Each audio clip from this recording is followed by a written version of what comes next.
whether they called or not, I was gonna go in anyway because the pain was intense. So it kind of worked out. Hi, I'm Amy, and I love reading, reality TV, and running. I'm the mom to 2 daughters with a 5-year age gap, and who come from 2 different cultures. And I'm Zoe. Cooking, baking, gardening, and shopping are the things I like to do during my spare time. I have a son and a daughter with a 5-year age gap who also come from 2 different cultures. Hi everyone, welcome back to another episode of Amy and Zoe. We are just coming off the Christmas holidays, but Zoe still has all her lovely decor up. Yes, we haven't had time to take them in the basement yet. No, with all the kids home over the break, there's definitely not been any time to do anything except just like get through the days and try to have presents. Open presents, try to have some holiday magic in there. Today we're talking about the stories of our second births, what was different, what was the same, and how did everything all work out for us. So I'm going to start off with Zoe's story first. Yes, so my daughter was born February 9 of 2024. I was going to say this year, but it is 2025 now. So definitely I have to say that it's different, very different.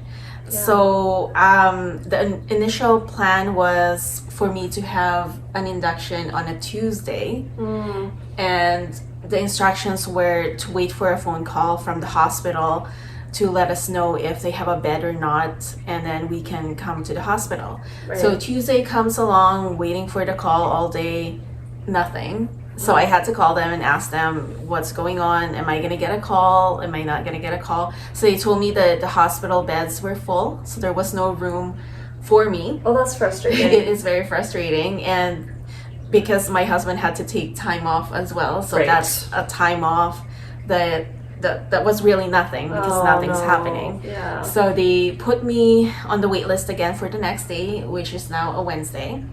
And again, same thing, had to wait for a phone call. Nobody called. And then they told me that there was no bed. And then I had an appointment that Wednesday for a checkup. So I had to go to the hospital anyways for a checkup. And my OB asked me, do you want me to put you on a wait list again for the next day, which is a Thursday? Really? Yes. And I said, well, what are the chances that they're going to have a bed for me on Thursday?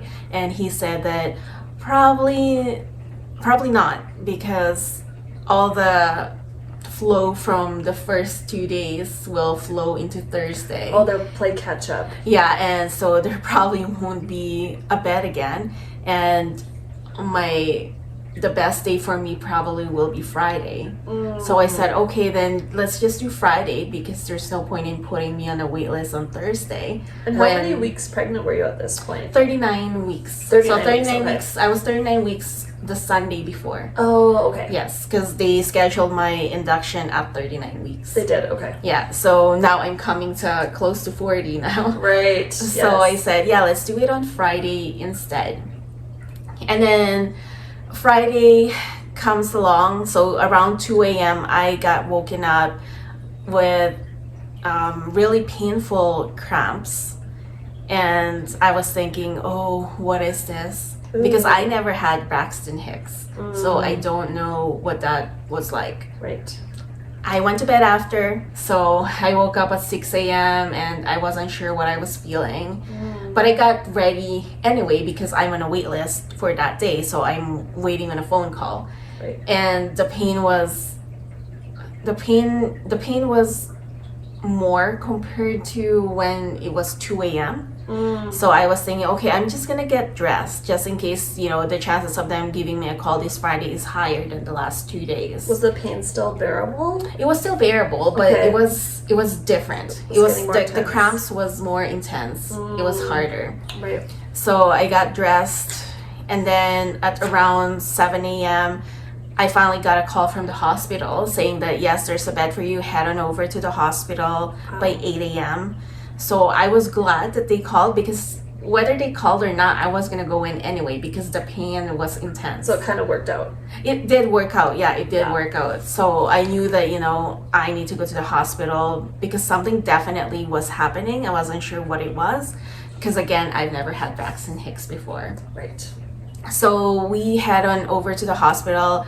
We got there a little bit after 8 o'clock, but along the way, when we were just driving, I was scared because it was getting more and more painful. And I felt like my body was having many pushes. It felt like, I needed to do number 2, basically. That's kind of scary that it was happening that early on. Because you're probably thinking, am I going to have the baby on the way to the hospital? Right. Yeah, and especially because it was my second birth. I know that for second birth, it goes faster than the first one. So I was nervous. I was really nervous. I wanted to make sure that I get to the hospital. Right. Because last thing I want is to give birth on the highway. Oh my gosh. I don't want to do that.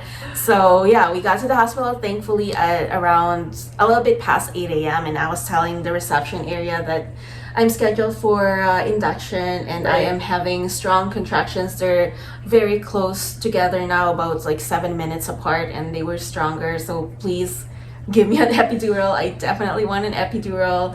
And so they were checking me in. They were all calm, and they just put me in the room, and they got the IVs in on me. And I kept telling them all this time that they were inputting data and doing whatever they needed to do, that I need that epidural because I don't want the epidural time to close. Let's focus, people. Let's focus. Epidural. I don't want that window to close. So my OB was just on his way to the hospital. He wasn't working that day, but he was on call for me, so that was amazing. That is amazing. So big shout out to my OB. And so another OB had to check in on me while he wasn't there yet. And at that time, I was already 6 centimeters dilated. So I was really close, and the contractions were just getting more intense, and it was a surreal feeling because it felt like I didn't have control over my body. Like now I know what they mean by it takes your breath away. Wow. Because at that point, it definitely was taking my breath away. I had to stop and breathe through the contractions. And you didn't have that with your first No, I didn't. delivery? You never had that? Because I got the epidural on time. Right.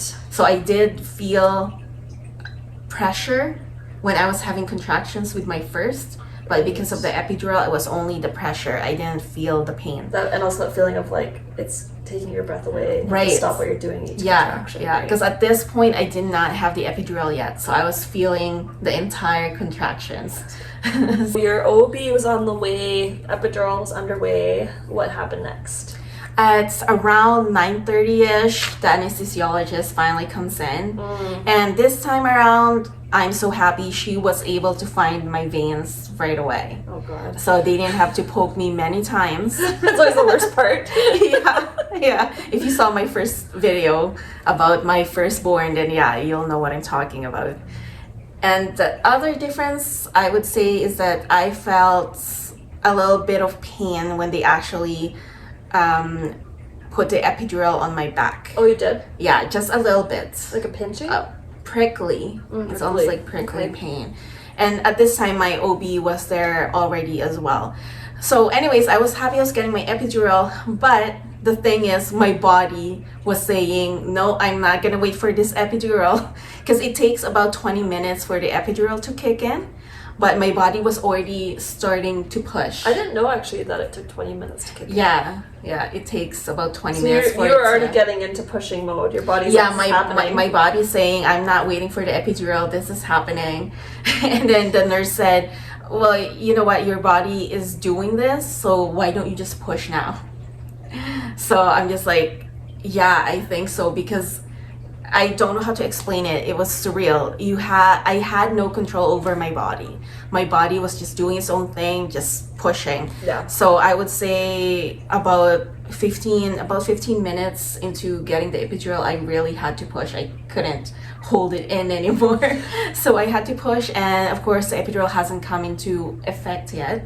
So when I was pushing, I felt my daughter come out of me. And it was fast. It was fast, so I think I pushed only for about 6 minutes. She was out at like 10 o'clock. That's great. Around that time. But those 6 minutes, it was very painful. I cried because at some point I didn't think I could do it, because I felt the crowning, whatever it was that they call it. Ring of fire? Ring of fire, yes, thank you. I felt it. I felt like I was being ripped apart. But it was quick. After after the head and the shoulders, the entire body just comes quick. Right, the head and then the shoulders shoulders is the hardest part. Yeah, so I felt the head and the shoulders come out. So you had a natural birth in the end.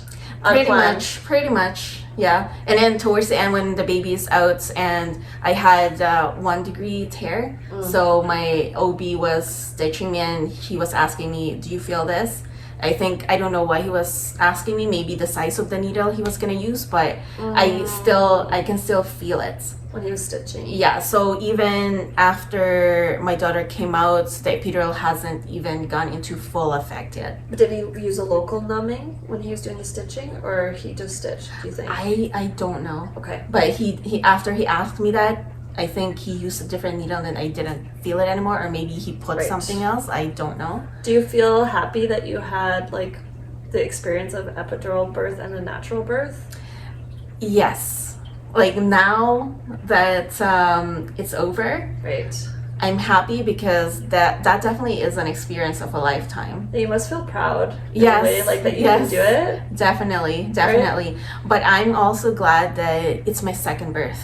Because I can't imagine doing that for a first birth. Because the first birth, child only. Yes, exactly. Because the first birth takes longer, but the second time around, or third or fourth, your body just knows what to do. And like I said, for my first birth, I had asked the nurses to count for me when to push, 1, 2, push.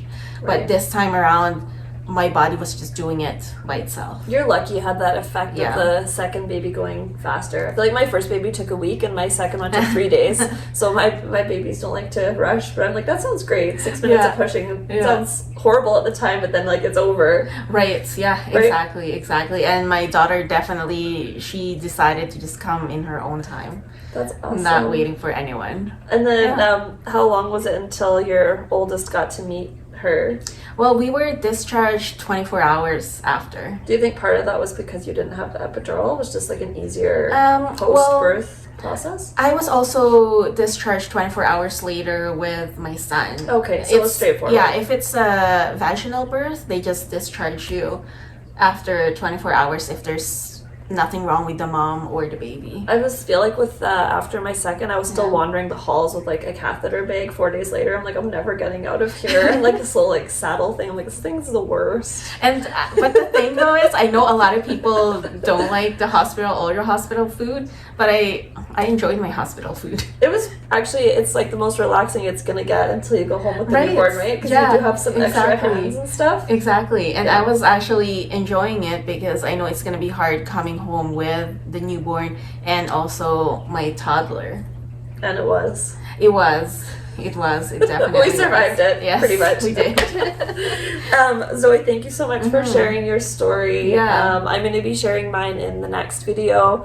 We had planned to do this all in one, but Zoe's such a good storyteller. She's got her journal. She documents every moment. I have, so she has plenty of details. So that does end up being a full video on its own. Yeah, I have I guess I can say this is a maternity journal that I did for my daughter, and I also did this for my son. I like that. It's something I like going through it every now and then just to see what happened, how did I... Yeah. Because over time, you really forget the details. That's true. And it's nice that you have this little book that tells you, oh yeah, that's right, that's how it happened. It is. Well, shout out to you for being so strong during the birth. Thank you. And going through a quick birth. But yeah, we'll see you guys in the next video. Thank you. Don't forget to like, share, and subscribe.